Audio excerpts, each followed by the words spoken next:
Halo semuanya, Assalamualaikum warahmatullahi wabarakatuh. Salam Om Swastiastu, Namo Buddhaya, Salam Kebajikan, Rahayu. Perkenalkan, saya Putri Harmelia, bisa kalian panggil Riri, dengan NIM 2510 2112 20116. Saya di sini sebagai mahasiswi Fakultas Hukum Universitas Lambung Mangkurat. Saya kali ini akan memaparkan materi pengantar ilmu hukum dengan submateri manusia, masyarakat, dan hukum. Topik kali ini sangat penting untuk dipahami karena menjadi dasar bagaimana untuk memahami fungsi hukum dalam kehidupan manusia sehari-hari. Hukum tidak hadir begitu saja, tapi lahir dari kehidupan manusia yang senantiasa bersama dalam suatu masyarakat. Sebagai makhluk sosial, kita senantiasa berinteraksi, bekerja sama, bergantung satu sama lain. Namun, di tengah interaksi tersebut sering terjadinya konflik. Kenapa? Karena sering terjadinya perbedaan pendapat, pandangan, dan perilaku-perilaku lain yang dapat memicu terjadinya konflik. Untuk menghindari terjadinya kekacauan, maka manusia membentuk aturan-aturan yang telah disepakati bersama. Aturan inilah yang akan berkembang menjadi hukum sebagai pedoman dan sarana dalam berperilaku dalam suatu masyarakat agar menciptakan ketertiban sosial. Halo, kenalin, nama aku Noresha Heldarianti dengan NIM 2512 1122 0124. Panggil aja aku Ais. Halo guys, jadi sebelum masuk lebih dalam ke materi kami, ayo deh kita kenalan dulu dari yang pertama, manusia. Jadi sebenarnya manusia itu apa sih? Makhluk biologis, Makhluk sosial. Aku juga manusia. Jadi sebenarnya kata teman-teman tadi, benar juga atau enggak? Nggak salah, benar juga. Jadi manusia itu adalah makhluk sosial, makhluk biologis, makhluk berpikir, makhluk yang membutuhkan materi, dan masih banyak lagi.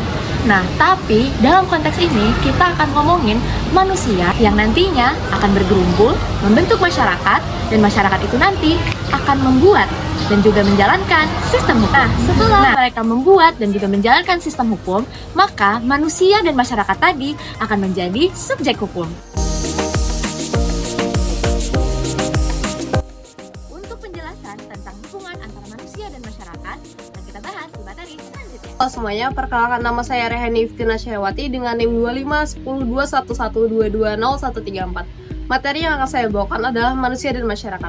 Masyarakat tidak bisa dipisahkan dari hukum karena hukum lahir dari keinginan masyarakat untuk menciptakan ketertiban dan keadilan. Manusia, menurut Aristoteles, adalah zoon politikon atau makhluk sosial. Sejak lahir, manusia tidak dapat dipisahkan dari manusia lain. Manusia hanya dapat hidup dalam tatanan masyarakat yang baik dan diatur oleh hukum. Oleh karena itu, hukum menjadi pedoman kita untuk kehidupan bersama yang adil dan harmonis. Perkenalkan, nama saya Siti Salihah dengan NIM 2510 211 220 111. Masyarakat adalah persatuan manusia yang muncul secara kodrati karena hidup bersama. Masyarakat tercipta dari dua orang atau lebih yang hidup berdampingan dan saling berinteraksi. Masyarakat, manusia saling memengaruhi pikiran, perasaan, dan perbuatan satu sama lain. Setiap individu harus menyesuaikan diri dengan lingkungannya.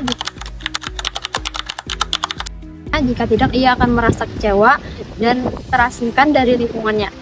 Halo, nama aku Haifah Humaira dengan NIM 2510 2112 20105 akan ngasih tahu kamu apa sih 3 klasifikasi golongan masyarakat yang perlu kamu tahu. Dalam sosiologi, golongan masyarakat atau klasifikasi masyarakat itu diklasifikasikan berdasarkan jenis ikatan yang mendasarinya. Yang pertama itu adalah Gemeinschaft atau paguyuban. Ini didasari atas adanya hubungan kekeluargaan. Biasanya antar anggotanya memiliki hubungan yang akrab, alami, dan juga personal. Contohnya seperti keluarga inti, grup keluarga besar, grup kerabat, arisan keluarga, dan juga masyarakat yang terikat oleh tempat tinggal. Kedua adalah Gesellschaft atau patembayan, yang dimana ini adalah hubungan yang didasarkan atas kepentingan yang sama atau pekerjaan. Hanya bersifat rasional dan juga resmi untuk mencapai tujuan yang sama berdasarkan kontrak maupun aturan tertentu. Contohnya seperti asosiasi pekerja, grup di dalam kelas, dan juga organisasi-organisasi kampus dan lain sebagainya. Yang ketiga adalah golongan masyarakat berdasarkan kesamaan pandangan hidup. Golongan ini biasanya didasarkan pada keyakinan yang sama, cita-cita bersama untuk mencapai suatu tujuan yang sama. Contohnya seperti asosiasi keagamaan, partai politik, dan juga asosiasi advokasi tertentu. Halo semuanya, perkenalkan nama aku Raina Aisyah Putri. Kalian bisa panggil aku Aina dengan NIM 2510 2112 20 121. Nah, setelah kita tahu tentang manusia dan masyarakat, kita jadi tahu bahwa manusia tidak bisa hidup sendiri. Pasti kita perlu bantuan dari orang sekitar kita seperti keluarga, teman, pasangan, dan tetangga. Semua yang memiliki peran yang sangat penting dalam kehidupan kita. Nah, ketika manusia saling berbaur dan berinteraksi, maka terjadilah suatu masyarakat yang hidup bersama-sama. Ketika kita hidup bersama-sama, pastilah kita perlu aturan yang mengatur tentang ketertiban dan keamanan. Maka terjadilah aturan yang disebut dengan hukum. Hukum berlaku sebagai menjaga keamanan, ketertiban, dan melindungi setiap hak setiap orang.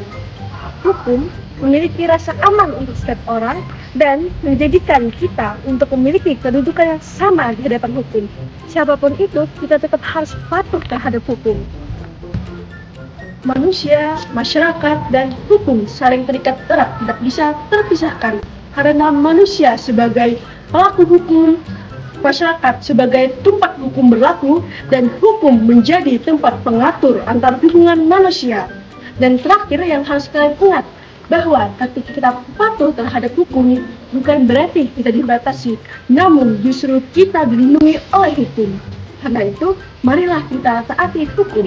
Nah, setelah kita mendengar semua penjelasan tentang manusia, masyarakat, dan hukum, kita jadi tahu nih, apa itu manusia, masyarakat, dan hukum. Terima kasih telah menonton video kami. Wassalamualaikum warahmatullahi wabarakatuh.